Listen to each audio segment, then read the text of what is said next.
आदेशों में ये स्पष्ट होता है कि व्यास परिवार उस तहखाने में काबिज था, गलत ढंग से वहां पे उनको बाहर किया गया प्लेसेस ऑफ वर्शिप।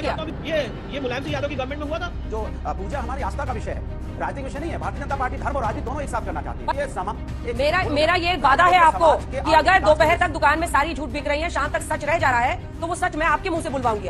आज सच पूरा देश जाने।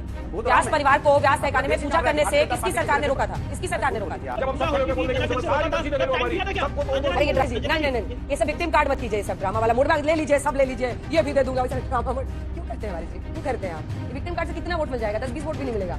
ये जो आप व्यास परिवार की आज तस्वीर दिखा रही है और इस पूरे तहखाने को दिखा रही है, अंजना जी, बहुत जिम्मेदारी से आपके चैनल के माध्यम से कहना चाहता हूं, कोई भी रिटर्न ऑर्डर नहीं था वहां पूजा पाठ रोकने का, कोई भी रिटर्न ऑर्डर नहीं था वहां पे बैरिकेडिंग लगाने का। और ऐसा नहीं है अंजना जी कि हमने कोर्ट में बोला और कोर्ट ने हमारी बात मान ली।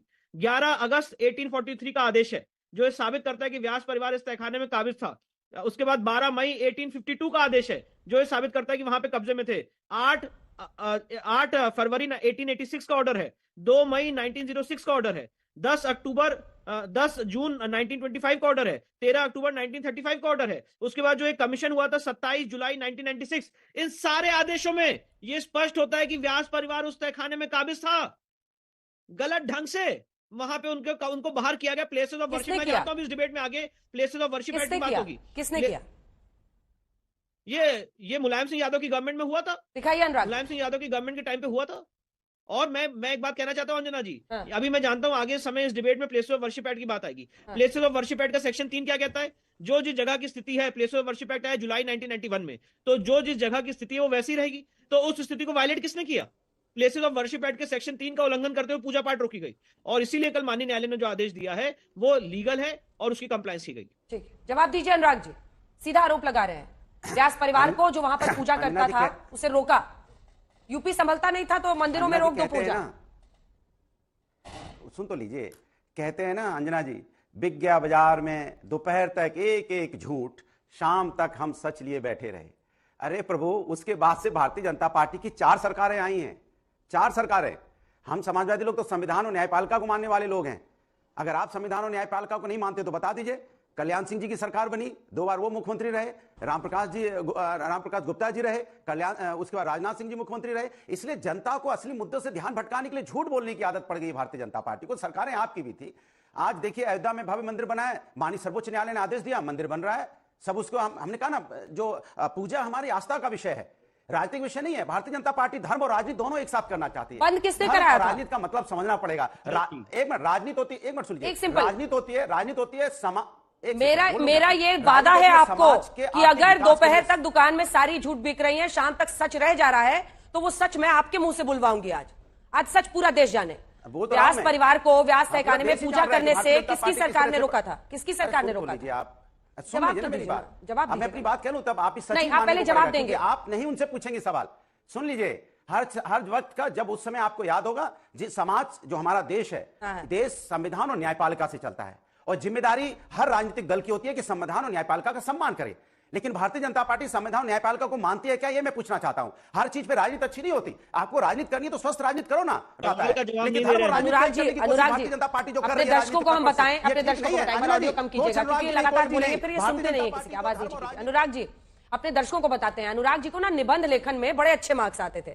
इनको कोई टॉपिक आप दे दीजिए, उसमें निबंध बड़ा अच्छा लिखते हैं। लेकिन अगर आपने प्रश्नोत्तर कर लिया कि प्रश्न है इसका जवाब दीजिए, तो उसमें बहुत अच्छा इनका स्कोर नहीं रहता था, क्योंकि क्वेश्चन पेपर ही बदल देते थे। इस पर क्वेश्चन पेपर ही बदल देते थे। आऊंगी अनुराग जी, एक बार फिर मैं कोशिश करूंगी आपके पास आने की। जय हिंद दोस्तों, आज की डिबेट ज्ञान वापी पर हो रही है। ज्ञान वापी का डिसीजन जो कोर्ट के द्वारा आया है, दोस्तों, हमारे जो धार्मिक स्थल है उनको मुग़लों ने बहुत नुकसान पहुंचाया, बहुत नष्ट किया, लेकिन उनसे ज़्यादा नुकसान हमारे बीच में रह रहे जयचंदों के द्वारा किया जा रहा है।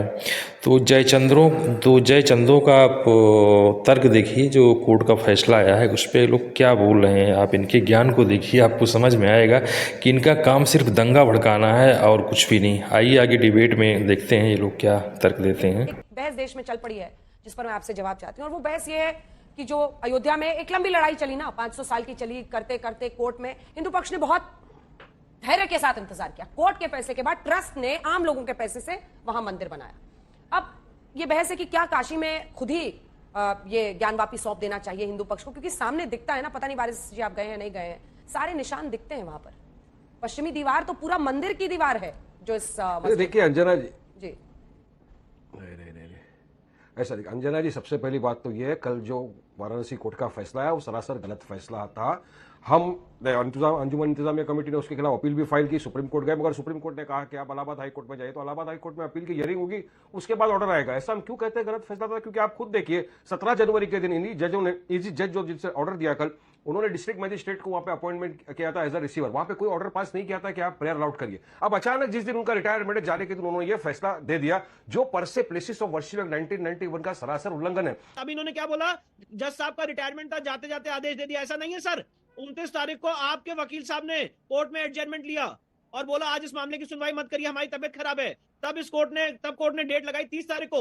30 तारीख को दोनों पक्षों को सुनने के बाद 31 तारीख को जजमेंट दिया है। तो ये आरोप सर आपका सरासर गलत है। दूसरी बात अंजना जी मैं कहना चाहता हूं, जब कोर्ट ने आदेश पारित किया तो लीगल पोजीशन ये है कि इमीडिएटली वो ऑर्डर प्रभावी हो जाता है और कोर्ट ने कहा है कि 7 दिन के अंदर कंप्लायंस करनी है। तो जैसे ही आदेश आ गया तुरंत हमने जो लोकल एडमिनिस्ट्रेशन है उसको मेल लिख दिया था और मेल लिख के कहा था कि भाई इसकी कंप्लायंस की जाए। लोकल एडमिनिस्ट्रेशन ने उसका संज्ञान लिया और ऑर्डर की कंप्लायंस की। इसमें कोई भी लीगल एक त्रुटि नहीं है।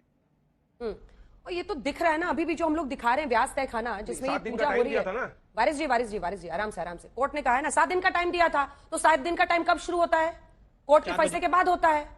अब वो 2 दिन बाद करें, 3 दिन बाद करें, उसी घंटे कर दे, कभी भी कर सकते हैं। करने का तो टाइम देते हैं। जहां पर 30 साल से अगर पूजा नहीं हुई है अंजना जी, 30 साल तक तो कुछ नहीं हुआ था। कई बार तो कई केसेस में लोग एक महीना बैठे रहते हैं, नहीं अपील फाइल करते हैं, तो वेट करे रहेंगे। एएसआई का रिपोर्ट सीधा सार्वजनिक कर दिया, ये कर दिया। अंजना जी इनके लिए तो पहले सक्सेस पूजा होती थी मालूम है अंजना जी, जब हम सब खड़े होकर बोल देंगे सारी मस्जिदें ले लो हमारी, सबको तोड़ दो। अरे ये ड्रामा बोलेंगे वारिस जी अब ड्रामा मोड में आ गया। हटाइए वारिस जी का ऑडियो कम कीजिए। वारिस जी नहीं, ये सब विक्टिम कार्ड मत कीजिए, ये सब ड्रामा वाला मोड में ले लीजिए, सब ले लीजिए, ये भी दे दूंगा। वैसे ड्रामा मोड क्यों करते हैं वारिस जी, क्यों करते हैं आप? ये विक्टिम कार्ड से कितना वोट मिल जाएगा? 10-20 वोट भी नहीं मिलेगा इस सब ड्रामा से।